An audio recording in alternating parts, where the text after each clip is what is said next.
Hi hello നിദ്ര ടോക്സിലേക്ക് എല്ലാവർക്കും സ്വാഗതം. കാര്യത്തേക്ക് ലിക്വിഡിന്റെ വിശേഷം നോക്കിയാലോ. അപ്പോൾ ആരെങ്കിലും ചാനൽ സബ്സ്ക്രൈബ് ചെയ്യാതെയാണ് കാണുന്നതെങ്കിൽ സബ്സ്ക്രൈബ് ചെയ്ത് സപ്പോർട്ട് ചെയ്യാൻ മറക്കരുതേ.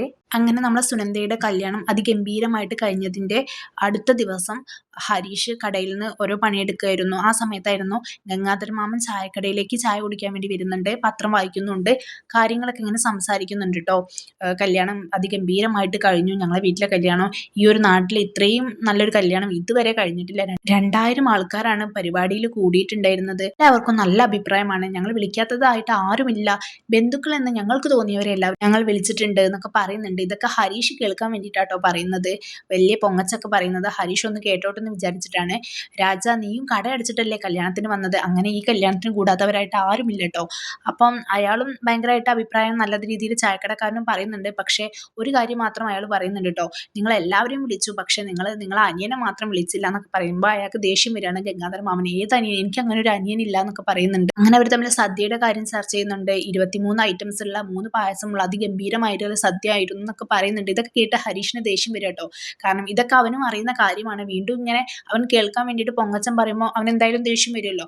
അപ്പം സീക്രട്ടായിട്ട് ഗംഗാധര മാമനെ കൂട്ടിയിട്ട് ഒരു കാര്യം പറയുന്നുണ്ട്. ഇന്നലെ കഴിഞ്ഞ കാര്യം ഞാനിവിടെ പറയണ്ടല്ലോ, നിങ്ങളുടെ മരുമകളാണ് അങ്ങോട്ട് മതിൽ ചാടി വന്നിട്ട് എൻ്റെ സുഭാഷ് ചേട്ടനെ കല്യാണം കഴിക്കണം എന്ന് പറഞ്ഞ ആ സമയത്ത് എൻ്റെ ചേട്ടൻ കുറച്ച് ധൈര്യം കാണിച്ചിരുന്നെങ്കിൽ ഇന്ന് നിങ്ങൾക്ക് പറയാനുള്ള കാര്യങ്ങളൊന്നും നിങ്ങൾക്ക് ഇവിടെ പറയാൻ കഴിയില്ലായിരുന്നു. ഞങ്ങളെക്കുറിച്ച് ഇപ്പോൾ ആളുകൾ എന്താണോ പറഞ്ഞു നടക്കുന്നത് അത് ഇന്നു മുതൽ നിങ്ങളെക്കുറിച്ചും പറയുമായിരുന്നു. അങ്ങനെ എൻ്റെ ചേട്ടന് അങ്ങനെ ഒരു മനസ്സ് ഇല്ലാത്തതുകൊണ്ടാണ് ഇങ്ങനെയൊക്കെ ഉണ്ടായത്. എൻ്റെ ചേട്ടന് ചിലപ്പം ഏട്ടൻ അനിയൻ എന്നുള്ള ബഹുമാനവും കാര്യങ്ങളൊക്കെ ഉണ്ടായിരിക്കും. പക്ഷേ എനിക്ക് അങ്ങനെയൊന്നുമില്ല. വെറുതെ എൻ്റെ കൈ മെനക്കെടിക്കാതെ പോകുന്നതാണ് നിങ്ങൾക്ക് നല്ലത്. അല്ലെങ്കിൽ ഞാൻ ഇവിടെ ആളുകളെ കൂട്ടി ഇന്നലെ കഴിഞ്ഞ കാര്യങ്ങളൊക്കെ ഇവിടെ പറയും. അത് വേണോന്നൊക്കെ ചോദിക്കുന്നുണ്ട്. അങ്ങനെ മാമനെ ഒന്ന് ഭീഷണിപ്പെടുത്തി വിട്ടിട്ടുണ്ട് നമ്മളെ ഹരീഷ്. എന്തായാലും അയാൾ അങ്ങനെ ചെയ്തത് ശരിയായില്ല. കാരണം ഇന്നലെ സംഭവിച്ചതൊക്കെ അയാൾക്കും അറിയാലോ. പിന്നെ ഇവിടെ വന്ന് ഡയലോഗ് അടിക്കേണ്ട കാര്യമൊന്നുമില്ല. എന്തായാലും സുനന്ദയാണ് അങ്ങോട്ട് ചെന്നിട്ട് അവരുടെ കൈയും കാലും പിടിച്ചത്. അല്ലാതെ ഇവിടുന്ന് ആരും അങ്ങോട്ട് പോയിട്ടൊന്നുമില്ല.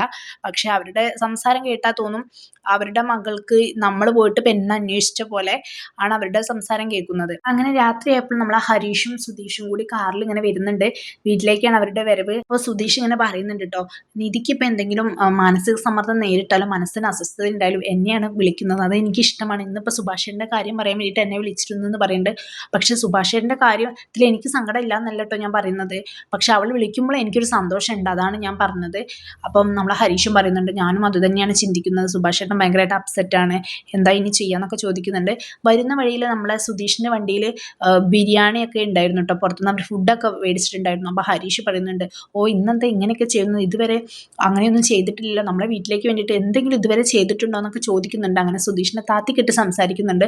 സുധീഷാണെങ്കിൽ പറയുന്നുണ്ട്, ഓ നമ്മളെ വീട്ടിലെ ചിലവൊക്കെ നീയാണല്ലോ പിന്നെ നടത്തി വരുന്നത് എന്ന്. എന്തായാലും എല്ലാവരും ഇന്ന് കുറച്ച് സങ്കടത്തിലല്ലേ, അപ്പോൾ നമുക്കൊന്ന് പുറത്തുനിന്നൊക്കെ ഫുഡ് കഴിച്ച് ഒന്ന് ഹാപ്പി ആവുമെന്ന് വിചാരിച്ചിട്ട് വാങ്ങിച്ചതാണെന്നൊക്കെ പറയുന്നുണ്ട്. അങ്ങനെ വീട്ടിലെത്തിയിട്ട് അവർ ഭക്ഷണമൊക്കെ കഴിക്കാൻ എല്ലാവരും കൂടി സുഭാഷ് ചേട്ടൻ വേണ്ടാന്നൊക്കെ പറഞ്ഞ് ഒഴിഞ്ഞു മാറാൻ ശ്രമിക്കുന്നുണ്ട്. സുഭാഷ് ചേട്ടൻ അന്നേരവും എല്ലാവരും ഫുഡ് കഴിക്കുമ്പോഴും മനസ്സിൽ ആലോചിച്ചിരിക്കുന്നത് ഇന്നലെ വീട്ടിൽ കഴിഞ്ഞ ആ സംഭവങ്ങളും സുനന്ദയെ വഴിയിൽ വെച്ച് കണ്ടതും താലി കെട്ടിയതും എല്ലാം കൂടി ആലോചിച്ചിട്ട് സുഭാഷ് ചേട്ടൻ ഒന്നിനുള്ളൊരു മൂഡില്ല കേട്ടോ, തലവേദനയാണെന്നൊക്കെയാണ് പറയുന്നത്. അങ്ങനെ അവരെല്ലാവരും കൂടി ഇരുന്ന് ഫുഡ് കഴിക്കുകയാണ്. ആ സമയത്താണ് ഭാസ്കരനച്ഛൻ പുറത്തുനിന്ന് വരുന്നത്. അപ്പോൾ അങ്ങേർക്കുള്ള പാർസൽ ഫുഡും നിധിയോട് എടുത്തു തരാൻ പറയുന്നുണ്ട്. നിധി അതൊക്കെ എടുത്തു കൊടുക്കുന്നുണ്ട്. അങ്ങനെ നമ്മൾ നിധിയുടെ ഫോണിലേക്ക് ഒരു കോൾ വരുന്നുണ്ട് കേട്ടോ. അവളുടെ ഒരു ഇൻ്റർവ്യൂ കഴിഞ്ഞിട്ടുണ്ടായിരുന്നു, ഫസ്റ്റ് ഇൻ്റർവ്യൂ. അതിൻ്റെ സെക്കൻഡ് റൗണ്ട് ഇൻ്റർവ്യൂ ആണ് ഇനി നാളെ നടക്കാൻ പോകുന്നത്. അപ്പം അതിന് നാളെ വന്ന് അറ്റൻഡ് ചെയ്യണം എന്ന് പറയാൻ വേണ്ടിയിട്ടാണ് അവൾക്ക് കോൾ വന്നത്. അപ്പോൾ അവൾ ആ ഒരു സന്തോഷത്തിലാണ് കേട്ടോ. അങ്ങനെ എല്ലാവരും നല്ല സന്തോഷത്തിൽ ഫുഡ് കഴിക്കാൻ വേണ്ടിയിട്ട് ശ്രമിക്കുന്നുണ്ട്. സന്തോഷം എന്തായാലും ആരെ മനസ്സിലുണ്ടാവില്ലല്ലേ. സുധീഷ് പറയുന്നുണ്ട്, ചേട്ടൻ ഓക്കെ ആയോന്ന് നികേഷ് ആരോ ചോദിക്കുമ്പോൾ പറയുന്നുണ്ട്, എങ്ങനെ ഓക്കെ ആവാനാണ്, സ്നേഹിച്ച പെൺകുട്ടിയുടെ കല്യാണമല്ലേ ഇന്ന് കഴിഞ്ഞത്, അപ്പോൾ പിന്നെ ഓക്കെ ആവാൻ കുറച്ച് ടൈം എടുക്കില്ല, എല്ലാം ശരിയായിക്കോളും എന്നുള്ള ലെവലിൽ സംസാരിക്കുന്നുണ്ട് കേട്ടോ. സുഭാഷ് ചേട്ടന് നല്ല രീതിയിൽ ഭക്ഷണം കഴിക്കാനൊക്കെ ശ്രമിക്കുന്നുണ്ട്, എല്ലാം മറക്കണം എന്നൊക്കെ ഉണ്ട്, പക്ഷെ ഒന്നിനും പറ്റുന്നില്ല. ഓരോ കഴിഞ്ഞ കാര്യങ്ങൾ ആലോചിക്കും തോറും വീണ്ടും വീണ്ടും എല്ലാ കാര്യങ്ങളും അവിടെ സ്റ്റോപ്പായി പോകുന്ന പോലെ തോന്നുന്നുണ്ട് കേട്ടോ. എന്തായാലും സുഭാഷ് ചേട്ടൻ്റെ മനസ്സ് നന്നാക്കാനോ ഇനി സന്തോഷം ഉണ്ടാക്കാനൊക്കെ ഇവർ ശ്രമിക്കുന്നുണ്ട്. പക്ഷെ സുഭാഷ് ചേട്ടന് അതിലേക്ക് അങ്ങോട്ട് എത്തി വരുന്നില്ല. അങ്ങനെ നമ്മളെ സുഭാഷ് ചേട്ടൻ്റെ മൈൻഡ് ഒന്ന് ഓക്കെ ആക്കാൻ വേണ്ടിയിട്ട് സുധീഷ് അടുത്തൊരു അടവ് പയറ്റിയിട്ടുണ്ട്. പാട്ടൊക്കെ നല്ല ഒച്ചയിൽ വെച്ചിട്ട് അവർ ഡാൻസ് കളിക്കാൻ വേണ്ടിയിട്ട് ഒരുങ്ങി നിൽക്കുക കേട്ടോ. അങ്ങനെ നമ്മളെ സുധീഷും ഹരീഷും നികേഷും എല്ലാവരും ഡാൻസ് കളിക്കുന്നുണ്ട്. DJ ലൈറ്റൊക്കെ ഇട്ടിട്ടാണ് കളിക്കുന്നത്. സുഭാഷ് ചേട്ടൻ അത് കണ്ടിട്ട് ആസ്വദിക്കുന്നുണ്ട് കേട്ടോ. നിധിയും എല്ലാവരും സപ്പോർട്ട് ചെയ്യുന്നുണ്ട്. അങ്ങനെ അവസാനം ഇവർ സുഭാഷ് ചേട്ടനെയും പിടിച്ചുകൊണ്ടുപോയിക്കൊണ്ട് ഡാൻസ് ഒക്കെ കളിപ്പിക്കുന്നുണ്ട് കേട്ടോ. അങ്ങനെ നിധിയും കളിക്കുന്നുണ്ട്. അങ്ങനെ അച്ഛൻ വന്നിട്ട്, നിങ്ങളെ സ്റ്റെപ്പ് ഇതാണോ, ഇങ്ങനെയല്ല കളിക്കുക എന്നൊക്കെ പറഞ്ഞിട്ട് അച്ഛനും പുതിയ സ്റ്റെപ്പ് സ്റ്റെപ്പൊക്കെ ഇട്ട് കൊടുക്കുന്നുണ്ട്. എന്തായാലും എല്ലാവരും കൂടി നല്ല സന്തോഷത്തിൽ ഡാൻസ് ഒക്കെ കളിക്കുകയാണ്. കഴിഞ്ഞതൊക്കെ മറക്കാൻ വേണ്ടിയിട്ട് ഒരു ചെറിയ നിമിഷം നമ്മളെ സുധീഷ് ഒരുക്കി വെച്ചതാട്ടോ. ആ സമയത്തെങ്കിലും കുറച്ച് സമാധാനം സുഭാഷ് ചേട്ടന് കിട്ടിക്കോട്ടെ എന്ന് വിചാരിച്ചിട്ട് അനിയന്മാരുടെ ഓരോ ഡാൻസ് കണ്ടിട്ട് സുഭാഷ് ചേട്ടന് ചിരിക്കുന്നു, സന്തോഷിക്കുന്നു, ആസ്വദിക്കുന്നൊക്കെ ഉണ്ട്. എന്തായാലും മനസ്സിൽ പഴയ കാര്യങ്ങൾ ഉണ്ടായിരിക്കും. എന്നാലും കുറച്ച് സമയം സന്തോഷിച്ചോട്ടെ എന്ന് വിചാരിച്ചിട്ടാണ് അവരിങ്ങനെയൊക്കെ ചെയ്ത് കൂട്ടുന്നത് കേട്ടോ. അപ്പം എന്തായാലും നമ്മളെ സുഭാഷ് ചേട്ടൻ്റെ ലൈഫിൽ നിന്ന് സുനന്ദ എന്നേക്കുമായിട്ട് മാഞ്ഞു പോയിട്ടുണ്ട്. പക്ഷേ ഇനിയും സുനന്ദ തിരിച്ചു വരുമോ, സുഭാഷ് ചേട്ടനെ കാണുമ്പോൾ ആ പഴയ സ്നേഹവും സന്തോഷവും ഒക്കെ കാണിക്കുമോ ഇല്ലേ എന്നൊക്കെ നമുക്ക് വെയിറ്റ് ചെയ്ത് കാണാം. അപ്പോൾ ആരെങ്കിലും എൻ്റെ ചാനൽ സബ്സ്ക്രൈബ് ചെയ്യാതെയാണ് കാണുന്നതെങ്കിൽ ഒന്ന് സബ്സ്ക്രൈബ് ചെയ്ത് സപ്പോർട്ട് ചെയ്യാൻ മറക്കരുതേ. ഇതുപോലുള്ള റിവ്യൂസിനായിട്ട് എൻ്റെ ചാനൽ ഒന്ന് ഫോളോ ചെയ്യുക. ബൈ.